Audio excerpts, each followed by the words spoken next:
నమస్తే, welcome to Zindagi media. మరి ఇక ప్రస్తుతం మున్సిపల్ ఎన్నికలు, కార్పొరేషన్ ఎన్నికలు ప్రశాంతంగా ముగిసినట్టే తెలుస్తుంది. వీటి మీద పలు సర్వేలు బయటకు వచ్చినాయి.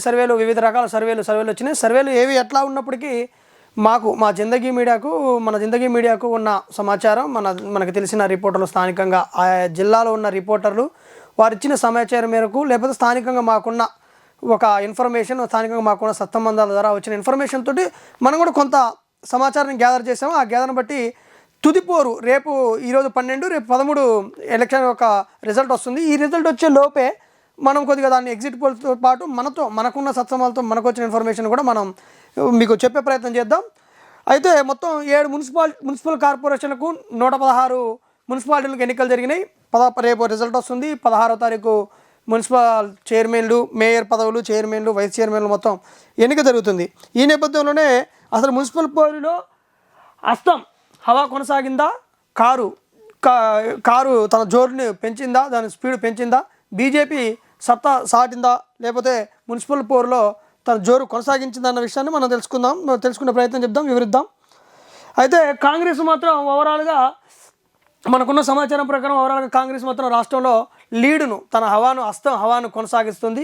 దాదాపు వాళ్ళు ఆశించారు, ప్రథమంగా వాళ్ళు ఏం ఆశించారంటే 80% మంత్రులు కానీ ఎమ్మెల్యేలు కానీ మాట్లాడుకుంటూ 80% మేము సీట్లు కొడతాం అంటే, దాదాపు 116 స్థానాలకు 80% అంటే 80% అంటే ఒక ఇంచుమించుగా వాళ్ళు అటు ఇటుగా 80% కొడతామని చెప్పారంటే, ఒక 100కి ఒక 80, ఒక 16లో ఒక 10 స్థానాలు అంటే 90 స్థానాల పైగా మేము వస్తామని వాళ్ళు ఆశించడం జరిగింది. మరి ఆశించిన ఫలితాలకు ఆశాజనకంగా వచ్చాయా, లేకపోతే కాంగ్రెస్కు కంగు తినబోతుందా, లేకపోతే దెబ్బ తినబోతుందా అనే దీన్ని బట్టి మనం తెలియజేద్దాం. ఒకసారి మాట్లాడదాం వాటి గురించి. ఓవరాల్గా ఫీల్డ్ మీద కూడా సమాచారం ప్రకారం కాంగ్రెస్ అయితే తన హస్తాన్ని హవా కొనసాగించింది. కాకపోతే ఆశించిన స్థాయిలో కాకుండా ఒక 80 స్థానాల వరకు తను వస్తుంది అనుకుంటున్నాడు. వాళ్ళు ఆశించిన స్థానంలో ఒక 10-15 స్థానాలు తగ్గే అవకాశం ఉంది. అయితే అనూహ్యంగా బీఆర్ఎస్ అయితే ఈ ఎలక్షన్ని లైట్ తీసుకున్నట్టు తెలుస్తుంది. స్థానిక ఎలక్షన్లో తాము ప్రచారం చేసినా, తమ గుర్తు లేకపోయినప్పటికీ, గెలిచినప్పటికీ వాళ్ళు ఎమ్మటే పార్టీలు మారడము, వివిధ రకాల ప్రలోభాలకు గురవడం జరిగింది. కాబట్టి ఈ ఎలక్షన్ ప్రథమంగా మున్సిపల్ ఎలక్షన్ వల్ల ఇప్పుడు వచ్చేది ఏమీ లేదు, బీఆర్ఎస్కి వచ్చేది ఏమీ లేదు. ఒకవేళ గెలిచినా, వాళ్ళతో కష్టపడి గెలిపించినా వాళ్ళు ఉంటారా, కాంగ్రెస్లోకి మళ్ళీ పోతారన్న వేలో లైట్ తీసుకున్నట్టుంది. అందుకే ప్రచారం కొనసాగించలే. చివరి 3 రోజుల్లో హరీష్ రావు, కేటీఆర్ కొద్దిగా తమ ప్రచార పంతాను మార్చి ఊపందించడం వల్ల కొద్ది సత్తా చారుతుందట్టింది.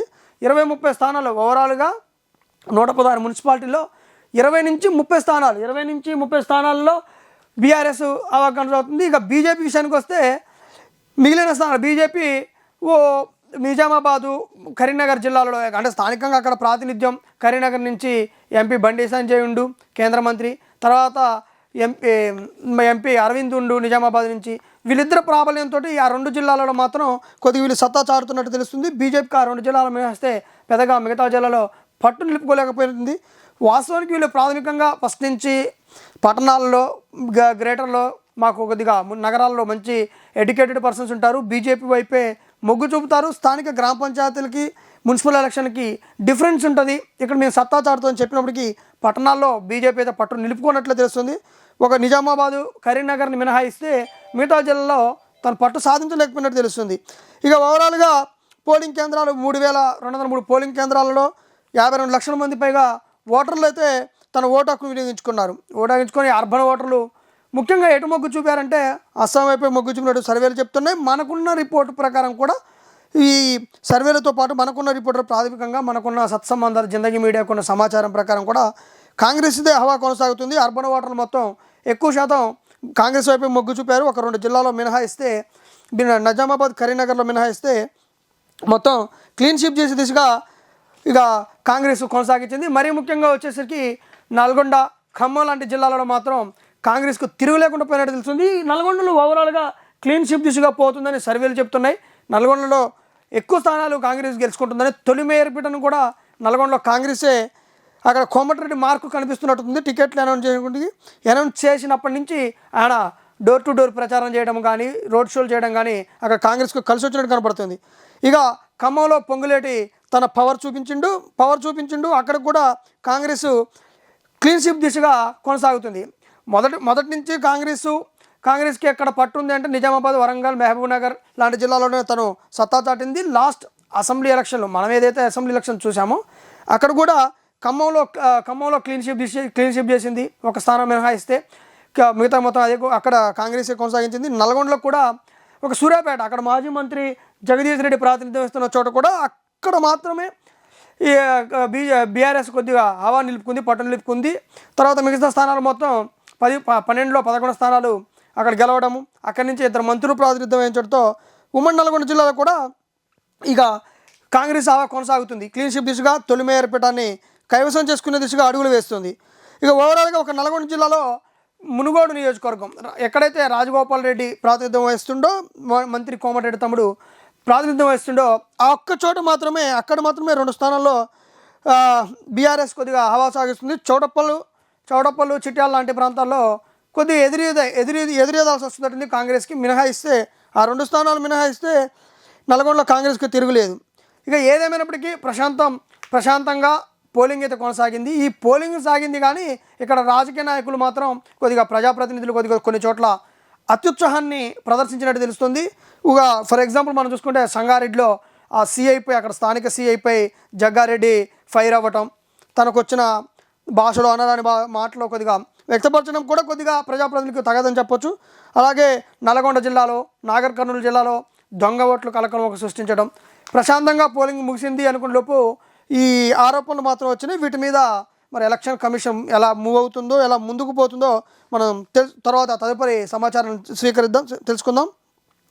ఇక ఓవరాల్గా పర్సంటేజ్ బాగానే జరిగింది. ఓటింగ్ ఎలా జరిగింది అనేది చూస్తే కార్పొరేషన్ పరిధిలో ఓవరాల్గా 7 కార్పొరేషన్లు ఉన్నాయి. 7 కార్పొరేషన్ పరిధిలో 66% ఓటింగ్ జరిగింది. మున్సిపాలిటీలకు వచ్చేసరికి 75%. ఓవరాల్గా మొత్తం మీద 73% ఓవరాల్గా జరిగింది. అర్బన్ ఓటర్లు అంటే ఎడ్యుకేటెడ్, పట్టణాల్లో ఉండే ప్రగతిశీలకి పదాన్ని ముందుకు తీసుకుపోయే ఓటర్లు మాత్రం కొద్దిగా బద్దకించినట్టు తెలుస్తుంది. ఓటింగ్కి అంత చురుకుదనంతో ఓటింగ్లో పాల్గొనలేదు. ప్రభుత్వం మాత్రం సెలవులిచ్చి, ఓటింగ్ జరిగే చోట సెలవులు ఇచ్చి వారిని ఓటేయాలని పిలిపించినప్పటికీ కొద్దిగా బద్దకస్తంగా ఓటు వేయడానికి మాత్రం అర్బన్ ఓటర్లు ఆసక్తి చూపలేదు. ఈ ఓటింగ్ పర్సంటేజ్లు కూడా ఓవరాల్గా చూసేసరికి మహిళలే తమ ప్రాతినిధ్యాన్ని బాగా చాటినట్టుంది, ప్రాబల్యాన్ని. ఎక్కువ పర్సంటేజ్ మహిళలు 90% మహిళలు ఓటేయడానికి ఆసక్తి చూపడం ఒక గమనార్హం.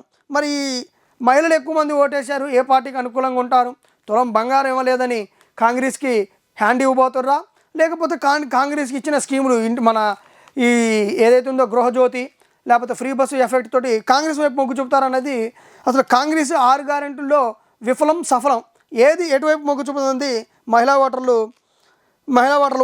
ఓటింగ్ పర్సంటేజ్ని బట్టి వారి రిజల్ట్ని బట్టి ఒక అంచనాకు వస్తుంది. తర్వాత ఇంకా వచ్చేసేసి పలు రకాల ఆరోపణలు, ప్రత్యారోపణలు అన్నీ అయిపోయినాయి. ప్రతిపక్షాలు, ప్రజాప్రతినిధుల ఆరోపణలు, కొట్లాట్లు, తర్వాత మొత్తం అన్నిటి మీద ప్రశాంతంగా పోలింగ్ ముగిసింది. రేపు రిజల్ట్ వస్తుంది. మరి రిజల్ట్ను కూడా మనం చూద్దాం. రేపు వచ్చే రిజల్టు మనం అనుకున్నట్టుగా మనకున్న ఇన్ఫర్మేషన్తో పాటు ఇప్పుడు వచ్చిన ఏదైతే వెలువడినాయో ఎగ్జిట్ పోల్స్ వెలువడినాయో వాటిలో సమతూకంగా సమానంగా రిజల్ట్ ఉంటుందా అనేది రేపు చూద్దాం. ఏదేమైనప్పటికీ ఏ రిజల్ట్ ఎట్లున్నా అధికార పార్టీ న్యాచురల్గానే కాంగ్రెస్ తన హవాన్ని కొనసాగించడం మాత్రం జరుగుతుంది. ఈజీగా గెలిస్తే ఎక్కువ స్థానాలు గెలిచే అవకాశం ఉంటుంది. కానీ ఆశించిన స్థాయిలో వాళ్ళకి అనుకూలమైన ఫలితాలు రాకపోవచ్చు. ఇక మనం ఉమ్మడి మహబూబ్నగర్లో జిల్లాలో చూసుకున్నట్టయితే మహబూబ్నగర్ కార్పొరేషన్ను కాంగ్రెస్ కైవసం చేసుకున్నట్టు తెలుస్తుంది. కాంగ్రెస్ కైవసం చేసుకొని అక్కడ తర్వాత మిగతావి తనతో పాటు ఉన్న జిల్లాలలో కూడా తన ప్రాతినిధ్యాన్ని చాటుతుందని తెలుస్తుంది. ముఖ్యంగా వనపర్తిలో అయితే అక్కడి స్థానిక MLA Thudi Megha Reddy door to door ప్రచారం కాలుకి బలపం కట్టుకొని ప్రచారం చేసినట్లు తెలుస్తుంది. సమాచారం కూడా ఉంది మనకి. ప్రచారం చేయడంతో పాటు ఎక్కువ స్థానాలు గెలుచుకొని వనపర్తి తను ఎక్కడైతే ప్రాతినిధ్యం వస్తుండో వనపర్తి కాన్స్టిట్యున్సీలో, దాంతోపాటు కాన్స్టిట్యున్సీలతో పాటు వనపర్తి, పెబ్బేరు మున్సిపాలిటీలో కూడా అక్కడ కాంగ్రెసే తన హవాను కొనసాగిస్తున్నట్టు తెలుస్తుంది.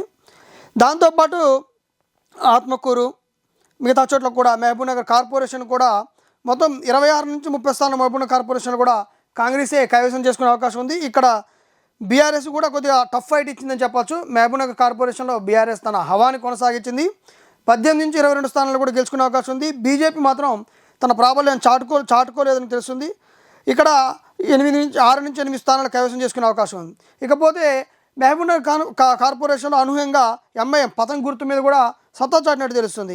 దీంతోపాటు నిజామాబాద్ విషయానికి వస్తే మనం మొదటిగానే చెప్పుకున్నాం, అక్కడ బీజేపీ ప్రాబల్యం ఉంది. అక్కడ ఇద్దరు, ఒక కేంద్ర మంత్రి ఎంపీ అరవింద్ కూడా తన ప్రాబల్యాన్ని చాటుతున్నారు. ఇక్కడ కాంగ్రెస్ 2వ స్థానానికే పరిమితం అవుతుంది. బీఆర్ఎస్ మరి ఘోరంగా ఇక్కడ 3వ స్థానానికి పరిమితం అవుతున్నట్టు తెలుస్తుంది. బీజేపీ ఓవరాల్గా 26 నుంచి 30 స్థానాలు కైవసం చేసుకుని కాంగ్రెస్ 10 నుంచి 16, ఇక బీఆర్ఎస్ వచ్చే తమ స్థానాన్ని 2 నుంచి 4కే పరిమితం అవుతున్నట్టు తెలుస్తుంది. దాంతోపాటు కొత్తగూడెం కార్పొరేషను 28 నుంచి 34 స్థానాలకు కూడా దాదాపు 30 స్థానాలకు పైగా ఇక్కడ కాంగ్రెస్ గెలుచుకుంటుంది. ఇక్కడ కాంగ్రెస్ కామ్రేడ్ల కంచుకోటుతో పాటు ఇక కాంగ్రెస్ పొత్తుతోటి తన ప్రాబల్యాన్ని చాటుకొని తన ఉనికిని చాటుతుంది. ఇక్కడ బీఆర్ఎస్ మాత్రం ఉనికిని చాటుకునే ప్రయత్నాలు చేసినప్పటికీ సరైన ఫలితాలు వచ్చే అవకాశం లేదు. కార్పొరేషన్లో 10 స్థానాలకే పరిమితం కాలేకపోతుంది, 10 స్థానాలకి దిగువనే ఉంటుందని తెలుస్తుంది. ఇక్కడ కామ్రేడ్లు మాత్రం కొన్ని వార్డులు గెలిచే అవకాశం ఉంది. 16 నుంచి 16 స్థానాల దాకా గెలిచే అవకాశం ఉంది. కరీంనగర్ కార్పొరేషన్తో పాటు ఇక నల్గొండ వచ్చేసరికి దాదాపు క్లీన్ షిప్ దిశగా నల్గొండలో మనం ఇందాకనే చెప్పుకున్నాం, నల్గొండ క్లీన్ షిప్ దిశగా కాంగ్రెస్ పైన